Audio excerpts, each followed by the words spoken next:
This pandemic has been one hit Early March, everything just shut down. after another, one challenge after the next. I lose sleep over that sometimes at night.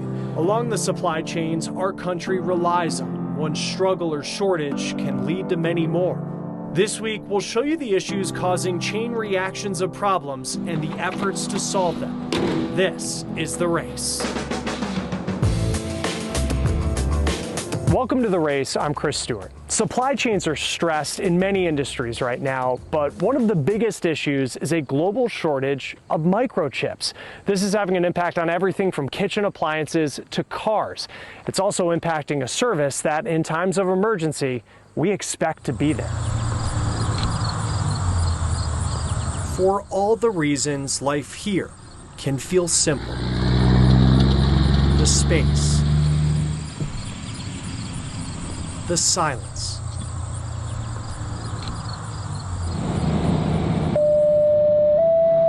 You can show us mobile in the district. They had 2 mobile in the district at 1106. You just don't know. You have to be ready from second to second. Responding to emergencies at a moment's notice can be complicated. Our transport times can be as long as 2 hours. For Gene Bradley, reaching anyone in crisis is stress that comes with the job of being an ambulance district chief. Not only the seconds matter, but we have a lot of distance to go to get to a hospital. But now what worries him goes far beyond the vast area of northwest Missouri he's responsible for. Never crossed our mind that, this would be something that would greatly affect our ability to do our mission. He hasn't had one of his 4 ambulances in months. He has a loaner while he waits for his truck still in the shop. That truck left us the 1st of April, and we still don't have it back, and it's scheduled to come back to us in October. The massive holdup, one of the tiniest parts built into the large chassis, the frame behind the cab. They can build the whole truck and have it ready to go, but not have that chip to put in there, and the truck won't start or run. Some days we'll run 10 calls, some days we'll run none. The pandemic caused issues that forced some factories to close or cut microchip production. Ford, which makes around 70% of the chassis used in ambulances, had to shut down production earlier this year.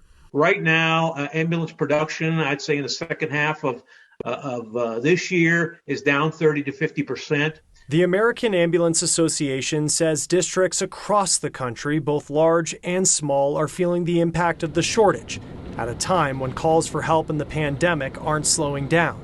They want the federal government to make ambulances a priority to receive the delayed parts that are also used in buses and RVs. You have an already bad situation where these people are on the front lines and they're trying to provide health care that's aggravated by a short supply of the number one commodity that's required to be in the ambulance business, and that's an ambulance.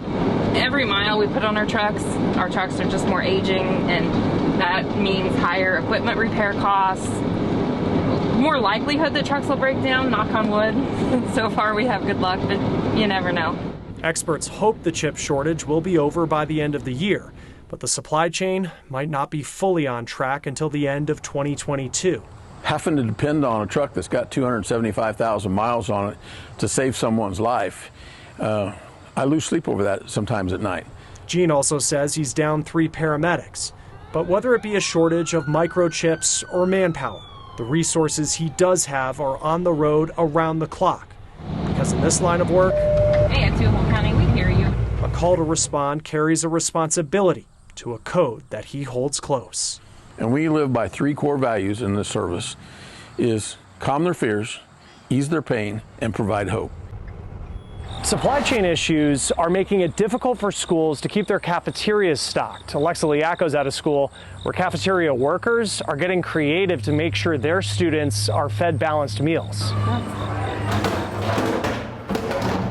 For 2 hours every day, organized chaos takes over the school cafeteria. Tacos are perfect. Hey, 2 hands if you can. Better known as lunchtime, for many students, it's the time they look forward to most. I get to sit with my friends, and I'm not hungry anymore. But this year, The menu will be drastically changing. feeding these hungry learners is getting harder. There are days that we don't get in the supplies that we need. Those days are now happening all too often. I've been in food service for 14 years. This is very unprecedented. Lori Farley runs the cafeteria at Red Rocks Elementary in Colorado. Hi, friends.